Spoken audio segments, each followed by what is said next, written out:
ঘন্টার পর ঘন্টা সময় নষ্ট করে দেয় ফেসবুকে ফালতু জিনিস দেখে, টিভিতে অপ্রয়োজনীয় অনুষ্ঠান, মুভি ও কার্টুন দেখে, মোবাইলে ভিডিও গেম খেলে।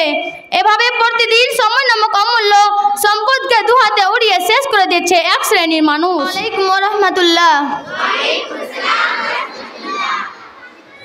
আলহামদুলিল্লাহি রাব্বিল আলামিন ওয়াসসালাতু ওয়াসসালামু আলা সাইয়্যিদিল মুরসালিন ওয়া আলা আলিহি ওয়া সাহবিহি আজমাইন, আম্মা বাদ। قال الله تعالى أعوذ بالله من الشيطان الرجيم بسم الله الرحمن الرحيم।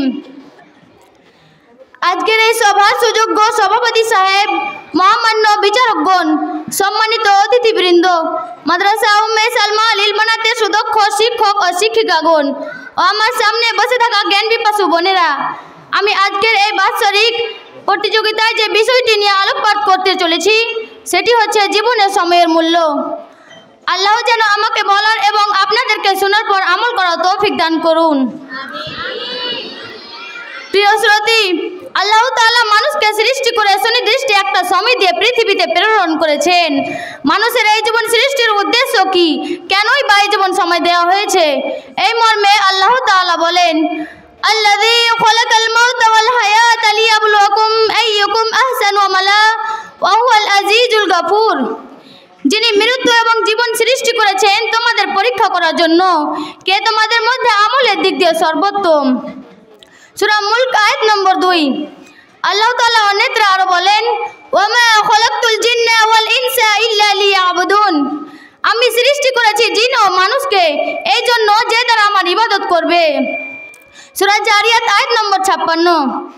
আর এই উদ্দেশ্য আমরা তখনই বাস্তবায়ন করতে সক্ষম হব যখন আমরা সময়কে কাজে লাগিয়ে সময়ের সদ্ব্যবহার করব। কারণ সময় মানব জীবনের এক অমূল্য রত্ন, কিন্তু মানুষ তার এই মূল্যবান রত্ন সময় থেকে উদাসীন। সময়ের তার কাছে কোনো গুরুত্ব নেই, অবহেলায় সময় নষ্ট করে দেয়। প্রতিদিন ভোরে মানুষের যখন সবচেয়ে সক্রিয় থাকার কথা, সেই সময়কে তারা নষ্ট করে ফেলে পশুর মতো ঘুমিয়ে থাকে। দিনের মধ্যে ঘন্টার পর ঘন্টা সময় নষ্ট করে দেয় ফেসবুকে ফালতু জিনিস দেখে, টিভিতে অপ্রয়োজনীয় অনুষ্ঠান, মুভি ও কার্টুন দেখে, মোবাইলে ভিডিও গেম খেলে। এভাবে প্রতিদিন সময় নামক অমূল্য সম্পদকে দুহাতে উড়িয়ে শেষ করে দিচ্ছে এক শ্রেণীর মানুষ। আজ মানব জাতির একটা বিরাট অংশ নিম্নতর প্রাণীর মতো শুধু জৈবিক চাহিদা মেটানো আর বিনোদনের জীবন শেষ করে দিচ্ছে। মানুষের জীবন কি শুধু এইসবের জন্যই? সবসময় আনন্দের মধ্যে দিয়ে বেঁচে থাকার জন্যই কি পৃথিবীর জীবন? বন্ধু বান্ধবদের সঙ্গে আড্ডা, অনর্থক সময় নষ্ট করা ও গান মুভিনে মেতে থাকাই কি জীবনের সার্থকতা? সুন্দর সুন্দর নামি দামি পোশাক পরিধান করে রাস্তাঘাটে দম্ভ করে বুক ফুলিয়ে চলাই কি সফলতা? সত্যি বলতে কি ক্ষণিকের দুনিয়ার চাকচিক্য আর ক্যারিয়ারের মোহ অন্ধ করে দিয়েছে মানুষকে। তাই তো তুচ্ছ করা মনে হচ্ছে আল্লাহর বিধান ও রাসূলুল্লাহ সাল্লাল্লাহু আলাইহি ওয়াসাল্লামের সুন্নতকে। দিন ইসলাম যেন খেলতামাশার বস্তু হয়ে গেছে। অন্য এক হাদিসে সাহেল ইবনে সাদ রাদিয়াল্লাহু আনহু থেকে বর্ণিত, তিনি বলেন, রাসূলুল্লাহ সাল্লাল্লাহু আলাইহি ওয়াসাল্লাম বলেছেন, লাউ কানাতিদ দুনিয়া তা'দিলু ইনদাল্লাহি জানাহা বাউইজাতিন মা সাক্কা কাফিরান সুরবাতা মাইন। অর্থাৎ মহান আল্লাহর নিকটে যদি দুনিয়ার একটি মূল্য মশার ডানার সমপরিমাণ হতো, তাহলে তিনি কোনো কাফিরকে এক চুমুক পানিও পান করতে দিতেন না। তিরমিজি মিশকাত 2 খণ্ড 441 পৃষ্ঠা। এটাই হচ্ছে দুনিয়ার রূঢ় বাস্তবতা, যার পিছনে দিন রাত হন্য হয়ে ছুটে চলেছে মানুষ এবং কয়লার মতো কুৎসিত করে ফেলেছেন জীবনকে, যার পিছনে ব্যয় করা হচ্ছে জীবন ও যৌবনের মূল্যবান সময়কে। সময়কে সঠিকভাবে কাজে লাগিয়ে মৃত্যুর পরবর্তী জীবনের জন্য প্রস্তুতি গ্রহণ করে সময় সদ্ব্যবহার করা জীবনের এক মুখ্য দায়িত্ব ও কর্তব্য। অন্যথায় এহেন জীবনের পরিতাপ বহন করতে হবে। পরিশেষে যখন তাদের মৃত্যু উপস্থিত হবে, তখন সে বলবে, হে আমার প্রতিপালক, আমাকে পুনরায় পৃথিবীতে প্রেরণ করুন, যাতে আমি যা ছেড়েছি সেখানে গিয়ে সৎ কাজ করতে পারি। ইহা কখনো হবে না। এটা তো একটা কথার কথা যা সে মুখে বলছে মাত্র। তাদের অর্থাৎ মৃত্যুদের সামনে রয়েছে বারজাক অর্থাৎ অন্তরালের জগৎ, পুনরুত্থির দিন পর্যন্ত বিদ্যমান থাকবে। অত্র আয়াত দ্বারা সুস্পষ্ট হয় যে মৃত্যুর পর পৃথিবীতে প্রত্যাবর্তন অসম্ভব অসাধ্য একটা একটি বিষয়।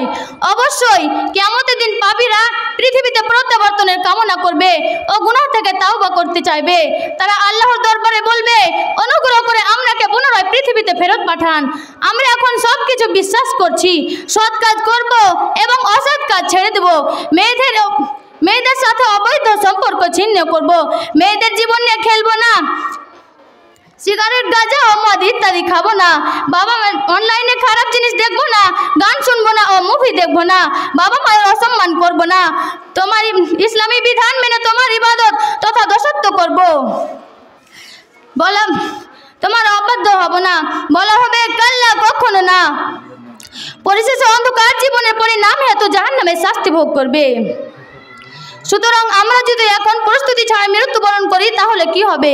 নিশ্চয়ই আমরাও তখন কামনা ও বাসনা করব পুনরায় পৃথিবীতে ফিরে এসে নতুন করে জীবনকে সঠিক পথে গড়তে। তাহলে আসুন কিছুক্ষণের জন্য আমরা মনে করি যে আমরা মৃত্যুর পর পুনরায় দুনিয়াতে ফিরে এসেছি। জীবনকে সুন্দর করে সাজাতে শেষবারের মতো পেয়েছি একটা সুবর্ণ সুযোগ। সুদীর্ঘ অতীত জীবনে যা ছুটে গেছে তার প্রতিকার বিধান করতে, নেক আমলের দপ্তর সমৃদ্ধ করতে এবং মহাপরাক্রমশালী আল্লাহ তাআলার সঙ্গে সুন্দরতম সাক্ষাতের প্রস্তুতি নিতে।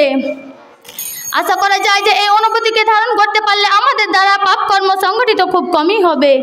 সাথে সাথে সময় অপচয় করা থেকেও নিজেকে বিরত রাখতে পারবো ইনশাআল্লাহ। আল্লাহ যেন আমাদের সকলকে সময়ের সদ্ব্যবহার ও সৎ কাজ করার পর মৃত্যুবরণ করার সৌভাগ্য প্রদান করেন। আমিন। ওয়া আখিরু দাওয়ানা আলহামদুলিল্লাহি রাব্বিল আলামিন। আসসালামু আলাইকুম।